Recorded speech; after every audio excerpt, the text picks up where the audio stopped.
New Orleans Saints wide receiver and now running back Kirk Merritt could make it very challenging for some of the other wide receivers to hold on to their roster spots going into the 2022 NFL season. We got all that and a little bit of lanyap for you on today's episode of Locked On Saints, your team every day. You are Locked On Saints, your daily New Orleans Saints podcast, part of the Locked On Podcast Network, your team every day.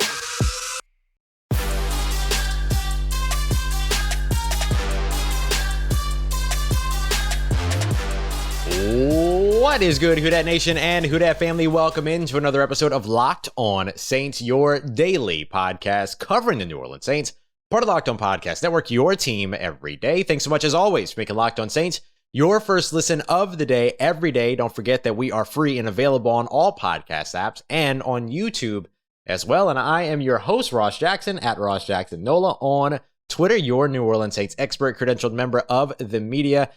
USA Today's Saints Wire, Crescent City Sports, Tuesdays on Locked On NFL, and here with you every single Monday through Friday on Locked On Saints. And on today's episode of Locked On Saints, we're going to be diving in a little bit deeper to the big observations that we made throughout the day earlier in our live episode following training camp day 18. So if you want to catch a few more observations, make sure you go back to that episode, just the last episode, wherever you're watching or listening. Otherwise, stick around here today for some of the more in-depth look at some of the bigger stories. And one of the big stories going on right now has been the usage of wide receiver Kirk Merritt, who is now spending a lot of his time with the running backs. Now, this all began on Sunday in the Saints' open sort of Superdome practice on Sunday afternoon, where all of a sudden we started seeing number 85 line up in the backfield, catching a couple of passes from there, one of which could have been a touchdown, right? It was a non-padded, non-contact practice. You can only take from it so much, right? But it was a nice little angle route out of the backfield, little Texas action going on, something we see Alvin Kamara do a whole bunch coming out of that backfield, something that Kirk Merritt said he was going to be spending a lot of time asking questions about. It's going to be kind of what Alvin Kamara does to make him so dang good as a running back. But that trend, what we saw in Sunday night's practice, continued Monday morning when we got out there. Number 85 spent most of his time not only in the backfield for plays, running 4 out of the 5 routes, or 4 out of the 5 plays that I saw him run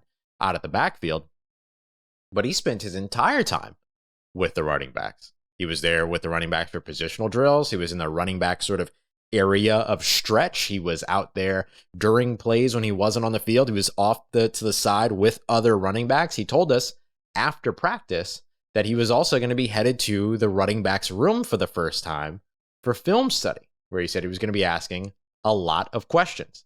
Now, Kirk Merritt has this experience. When he was at Destrehan High School, he was a running back / wide receiver during that time. But ever since then, since he left high school, he's mainly focused in at wide receiver. I want to tell you about a little quote that Dennis Allen gave us today, where he said, the more that you can do, let's see, here it is. The more things that you can do, the more valuable you become. That's kind of where Kirk Merritt is right now. He's showing you what he can do as a receiver. He's showing you what he can do now also, that he can line up in the backfield and run routes, but also that he can carry, and he's got pretty good vision from the backfield as well. We saw him have one run Monday morning that could have been a breakaway run for about 15 plus yards or so. Again, non-contact, right? You can only estimate so much, but I mean, he hit the hole, he did what he was supposed to do, and he was on his way down the field. It's a really good opportunity here for Kirk Merritt. And while that opportunity is right there for Kirk Merritt, you also, and by the way, he also had the big 59-yard kick return against the Green Bay Packers as well. So he also showed you not only what he could do as a receiver, not only what he could do as a runner, but then he also had his return game specialty as well. So you look at all the different ways that Kirk Merritt is showing the New Orleans Saints, how he can contribute all across the field in a whole bunch of different ways. And you think about where he ends up taking up a roster spot. Does he take up a running back roster spot if the Saints land him on the 53-man roster? Or is he a wide receiver with running back versatility, kind of like what Ty Montgomery was over the course of the past couple of years for the New Orleans Saints? He's now, of course, in New England as a Patriot, along with Lil Jordan Humphrey, who, for whatever reason, is just balling out in New England right now. But Ty Montgomery was a player that took up a wide receiver spot. He was in the wide receiver room for the most part, but he also stood in there for Alvin Kamara on a couple of occasions when he needed to. He was in there for running back snaps even when Alvin Kamara was healthy, right? They utilized him all over the place, in the slot, out wide, on special teams, in the backfield. Kirk Merritt showing you he can kind of do the same thing. And if that's a role the Saints have really, really liked over the course of the past 2 years with Ty Montgomery, does it make sense that they would all of a sudden not like it anymore? No, I don't think so. So how does that impact a guy like Tre'Quan Smith? Or even how does that impact a guy like Marquez Callaway? Are the Saints going to keep 5 wide receivers? Are they going to keep 6 wide receivers? Does Kirk Merritt make you keep a 6 wide receiver? There's a lot of different ways that the Saints could go in this situation. So if they kept Kirk Merritt as a 6 wide receiver, then you have a battle for the final remaining roster spot, basically, between Marquez Callaway and Tre'Quan Smith. And Marquez Callaway is somebody the Saints have already used as a returner, have used on special teams, that does some of the same dirty work that Tre'Quan Smith does. So does that make him more valuable than Tre'Quan Smith because, quote, more things that you can do, the more valuable you become, as Dennis Allen said? So does that mean that you end up pushing Tre'Quan Smith off the roster all of a sudden? There's a reality in which that happens. Now, this last week, and of course this last preseason game against the Chargers is going to be very important for all those wide receivers. We haven't even mentioned like Dejon Dixon, for instance, who's also shown you that he has the capability to make a ton of plays. Dennis Allen kind of mentioned, hey, we need him to do some more things on special teams, but here's what he's able to do for you in the offensive side too, especially as a red zone threat. Is that at the end of the world if you put him on the roster to give you something that you don't have elsewhere? I don't think so. So that being the case, where's Tre'Quan Smith in this equation? And if you move on from Tre'Quan Smith, does he make it through waivers? Can you bring him back to the practice squad? That's not guaranteed, especially for a veteran player, right? When we talk about this in terms of the undrafted free agent rookies like an Emmanuel Butler, oh, he's not going to make it through waivers. Yeah, he probably will. But when you have an NFL veteran, that's a little bit different. So what's the value in terms of what you're risking versus in terms of what you have in the building, and how do those things end up impacting a guy like Tre'Quan Smith based upon what Kirk Merritt forces you to do, because Kirk Merritt's given you every reason to keep him on this roster right now. The only thing will be, do the New Orleans Saints see the value in it, and can he force them to see the value in it? Leave them with no choice. So Kirk Merritt, potentially on his way to a roster spot, and because of that, could make it really tough for a guy like Tre'Quan Smith, Marquez Callaway, or others to end up holding on to their spots already carved out, at least, maybe, or written in pencil in the wide receiver room. Coming up next, what should the New Orleans Saints do with some of their key starters going into preseason game 3 against Los Angeles Chargers this weekend? I'll tell you what I would do with some of the most important names for the New Orleans Saints, particularly those on offense. We'll get to that as we continue on with today's episode of Locked On Saints. But before we get to that, I want to tell you about our friends over at Athletic Greens. AG1 powder is pretty much the only thing that I need in the morning outside of course, my cup of coffee. But before I even have that cup of coffee, I grab myself 1 scoop of the AG1 powder, mix it up with about 8 ounces, about a cup of cold water, drink it down. It's got like a little bit of a bubblegum flavor. Not bad at all. And bam, I'm ready for the rest of my day.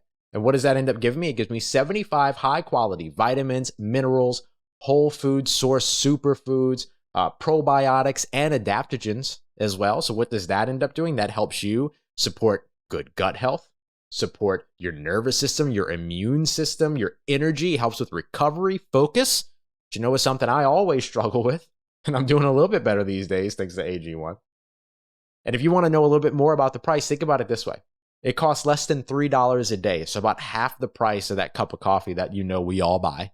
And that's not causing any type of big issues, but hey, you want something a little bit healthier in the morning, this is something that can help you out. You're investing in the all-in-one nutritional insurance that you need. And to make it easy, Athletic Greens is going to give you a bit of a special offer. Free 1-year supply of immune-supporting vitamin D and 5 free travel packs with your first purchase. All you have to do is visit athleticgreens.com/NFL network. Again, that is athleticgreens.com/NFL network. So you can take ownership of your health and pick up the ultimate daily nutritional insurance. All right, family, continuing on with today's episode of Locked On Saints. Thanks again for making Locked On Saints your first listen of the day every day. Don't forget to go and check out Locked On Fantasy Football, Locked On Dynasty Football, top 10 position rankings going on right now to help you get ready for your fantasy drafts. Quarterback, running back, wide receiver, tight end, defensive special teams. They got it all for you wherever you get your podcasts and on YouTube with Locked On Fantasy Football and Locked On Dynasty. All right, next up, I want to discuss what the New Orleans Saints should do with some of their key starters, particularly over on the offensive side. Should they play or should they not when it comes to the Los Angeles Chargers game coming up this week on Friday night? So let's start off with the biggest name, Jameis Winston.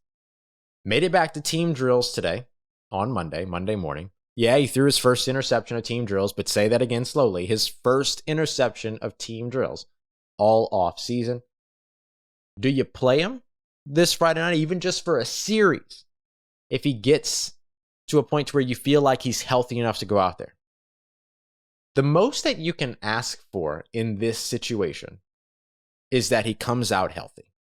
Is one series in game action really going to prepare him for the 2022 NFL season so much that the risk of furthering any of his injuries is worth it? I don't think it is. If it was my choice, and that's what a lot of this segment is, by the way, it's about my choice, not necessarily what I think the Saints are going to do, just my opinions, and you tell me if you agree or disagree. We'll go at it in the comments. If it were my choice, Jameis, I'll see you in Atlanta, buddy. See you September 11th. Well, I'll see you for practice before that, but in terms of you hitting the field, see you in Atlanta. I don't see the value in risking the most important player at the most important position on the field for a preseason game that means nothing. And one series, one drive for a guy that has been in the NFL for as long as he already has, I don't believe has enough of an impact that it's going to make him any better or worse week one against the Falcons, a team that he is remarkably familiar with because he might be newish to the New Orleans Saints, but he ain't new to the NFC South. He's played against the Atlanta Falcons twice a year ever since he's come into the NFL. He's fine. And I know that things are going to change with the Falcons, but what does playing the Chargers in the preseason do for you in that regard? Not a dang thing. All it does is risk further injury. No thank you. Jameis, see you in ATL. Let's go to maybe the next biggest name, Michael Thomas. Michael Thomas has the ankle injury, the subsequent ankle surgeries, and now dealing with a hamstring injury as well. Little bit of a hamstring injury. So if that's the case, if Michael Thomas is ready to go on Friday and you don't worry and you're not too worried about him, is there value in giving him reps? I don't think so. See you in Atlanta, buddy. I watched Michael Thomas not play football for effectively a year and a half and then come back and absolutely dominate top-tier competition in New Orleans Saints defense. One of the best defenses he's going to face all year is the one that he's going to face every single day in practice. That's just the facts. And he's been dominant in those situations. Yeah, he's lost a couple of matchups. Doesn't matter. Dominant in those matchups. So what does me playing him for a series in Atlanta or against the Los Angeles Chargers do for me? Not a thing. See you in Atlanta, Michael Thomas.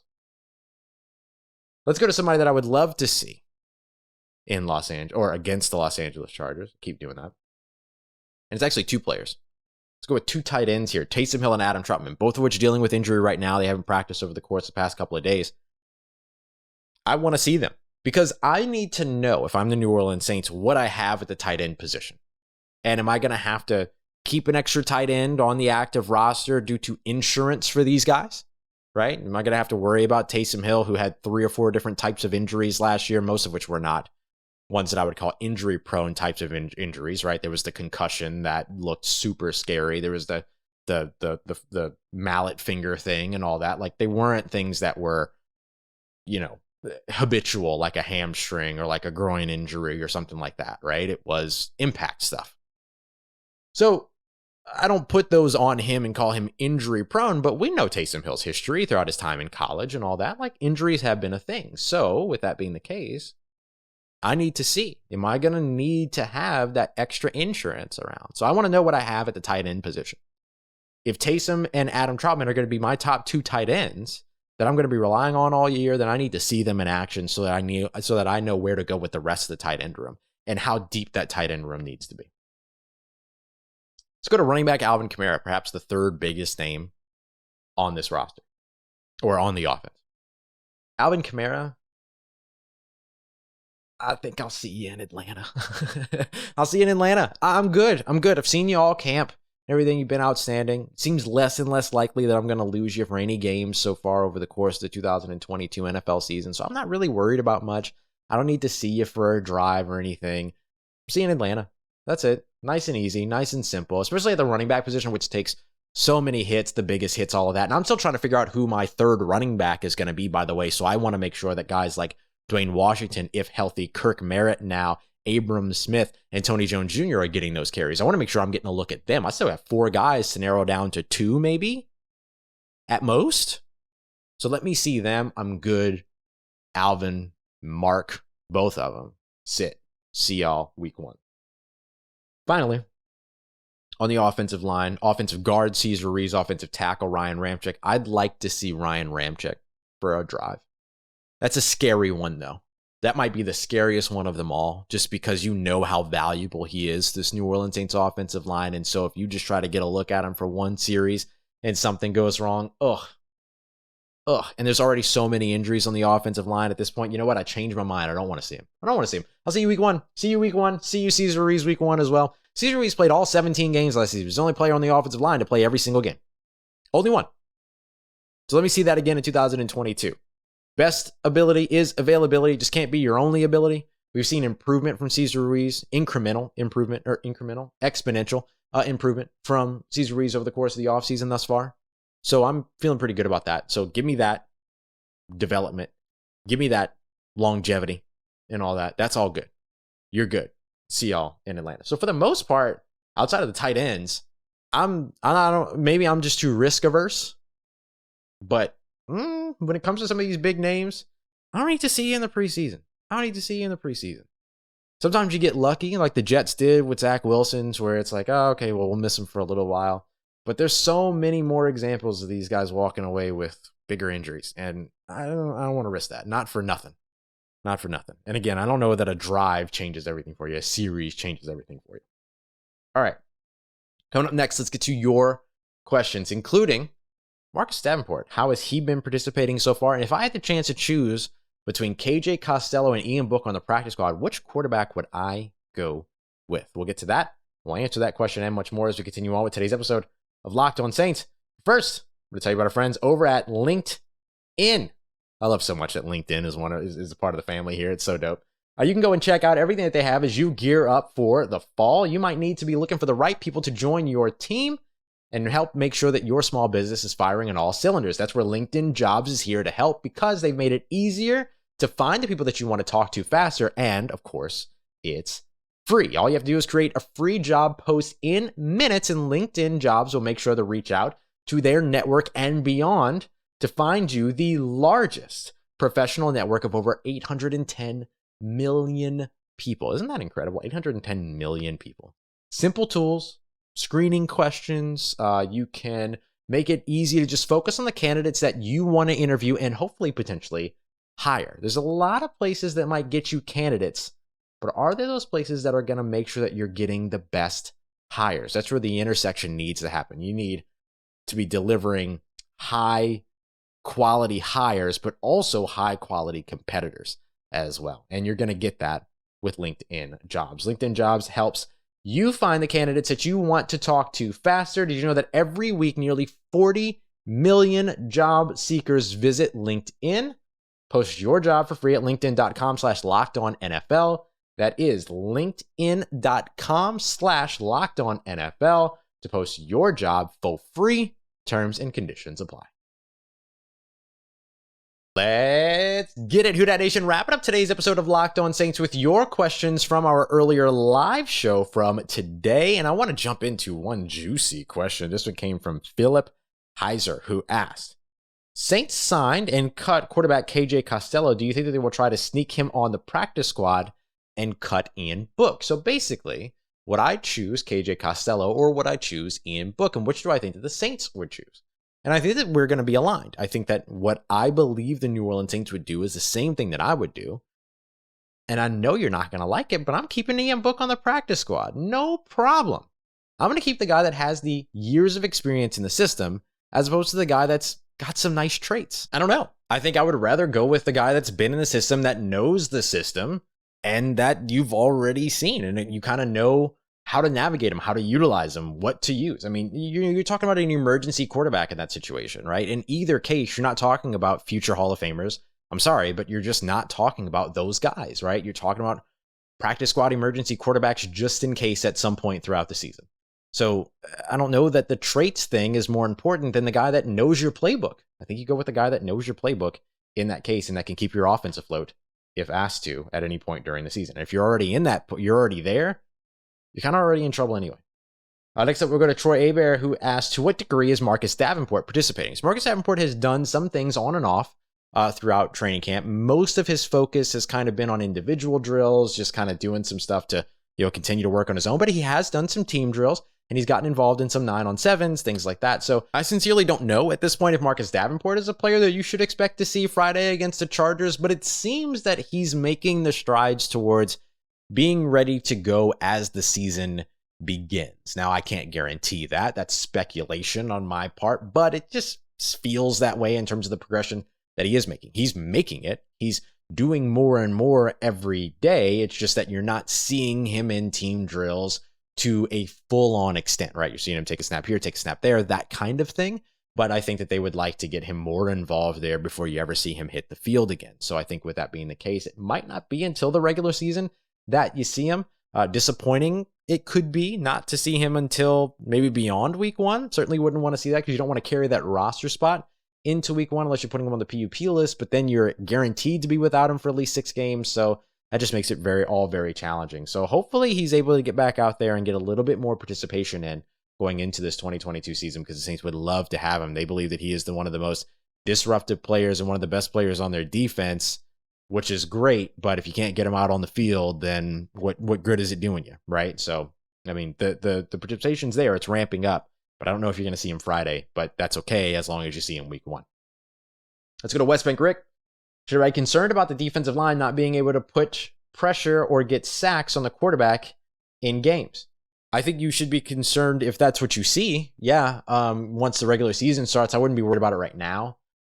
I mean, you've got, third, fourth string guys going up against third, fourth string guys for the most part in terms of preseason. So even if they were getting pressures, you're not seeing guys that are going to be on the roster necessarily making the roster or getting those pressures in. And yeah, there are going to be some times where you're going to see guys like Peyton Turner playing deep into the fourth quarter or third or fourth quarter of preseason games, and maybe they're not getting pressures that deep into the game. But again, still not something I'm super concerned about, because you don't get one every single snap, right? You get one every 10 snaps, and that would be really good. Remember, that's what Peyton Turner's average was last year. Over the 111 pass rushing snaps that he had, he put up 10 pressures, so just over a pressure per 10 snaps effectively. And so with that, I think you can understand, or you can look at the expectation maybe that you get from a Peyton Turner and know that, yeah, there's enough there for you to feel good about. And I think that he is showing you over and over again in practices too, his ability to disrupt and his ability to get into the backfields and get pressure against offensive linemen that are better than the offensive linemen that he's going to face on a week-by-week basis, at least in the NFL. He'll face better offensive linemen than what he faces on second string, third string reps, of course. But for the most part, he's getting pressures on guys like Ryan Ramczyk or Landon Young or Trevor Penning, who are or James Hurst, who are about the level of what you're going to see on an every game basis across the NFL, with the exception of maybe Ryan Ramczyk, right? That would be the top level there. So with that being the case, I'm not too concerned at this point, or I wouldn't be too concerned about right now not getting pressure on quarterbacks, because during practices, you're not really able to see if they are fully getting pressure because they're pulling up before they get to the quarterback, all that. And then in preseason, it's not really necessarily a roster that you're looking at. And we all know, too, how much having a full complement of the defensive line impacts one another. So, yeah, Peyton Turner might be playing in terms of third string or in the fourth quarter, but he doesn't have Cam Jordan opposite him. He doesn't have David Onyemata on the inside. He doesn't have Shai Tuttle on the inside or Tano Passanio on the inside that also help to make his job easier as a blocker, where otherwise in the preseason, you're able to just focus in on the guy that's a starter and then, let the other guys go one-on-one. So with that being I keep saying with that being the case, I'm sorry, but I think that's my big takeaway from what you're seeing in games is that you're not seeing the full complement there. So until you see the full complement of what the rotation actually is, I wouldn't be too concerned just yet. It's a great question. And finally, we'll wrap up here with Tristan DeShark. Is there a chance that we see Rashid Shaheed this week against the Chargers? I certainly hope so. Every time that I see this guy, I just keep thinking about how much I want to see him in game action and in game speed. And I'm very curious about what it is that's keeping him from getting out on the field. Is it a playbook thing? Is it, but even if it was a playbook thing, like you'd still get him out there as a returner. That's really his specialty. The guy's got all the records. You know what I mean? So I really hope that they get an opportunity to look at him. If they don't, I start to scratch my head a little bit because I start to wonder, okay, are you trying to sneak this guy onto the practice squad? A future reserve deal at the end of 2022, get him back in 2023 because Deontay Hardy's got a contract year right now? And you're trying to keep some insurance around just in case? So I keep raising my voice because I'm curious, you know what I'm saying? So I just think that it's interesting to see it because you want to see Rashid Shaheed out there. He's been outstanding so far in terms of what we've been able to see in camp, which again, they're not really tackling, they're not really pursuing. It's all very different. So, you take it or leave it. But in terms of what we've seen so far, I think there's a lot of reason to be excited about what you might have in Rashid Shaheed. So I'm getting a little bit curious about why we're not seeing him, knowing how healthy he looks in practice. And I'm starting to think about maybe we're saying just trying to be a little sneaky sneak. Trying to be a little sneaky sneak and get him onto that roster in 2023. We'll see. We'll see what happens there. All right. Coming up tomorrow, live show in the afternoon after practice. We'll be there for you to get you all ready and all caught up with everything you need to know from day 19 of New Orleans Saints practice, the second of 3 practices this week ahead of the Los Angeles Chargers preseason game. In the meanwhile, make sure you go and check out Locked On Fantasy Football, Locked On Dynasty Football, especially with draft week on the way. Top 10 lists at every position for you to dive into to make sure that you're winning all that fantasy goodness over the course of the 2022 NFL season. I appreciate you as always. Make Locked On Saints your first listen of the day. And of course, for making me a part of your day every day, part of your routine, saying yes to me and the show. As always, if you see me, say hi.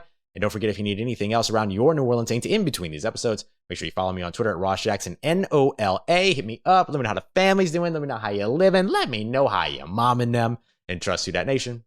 I'll holla at you.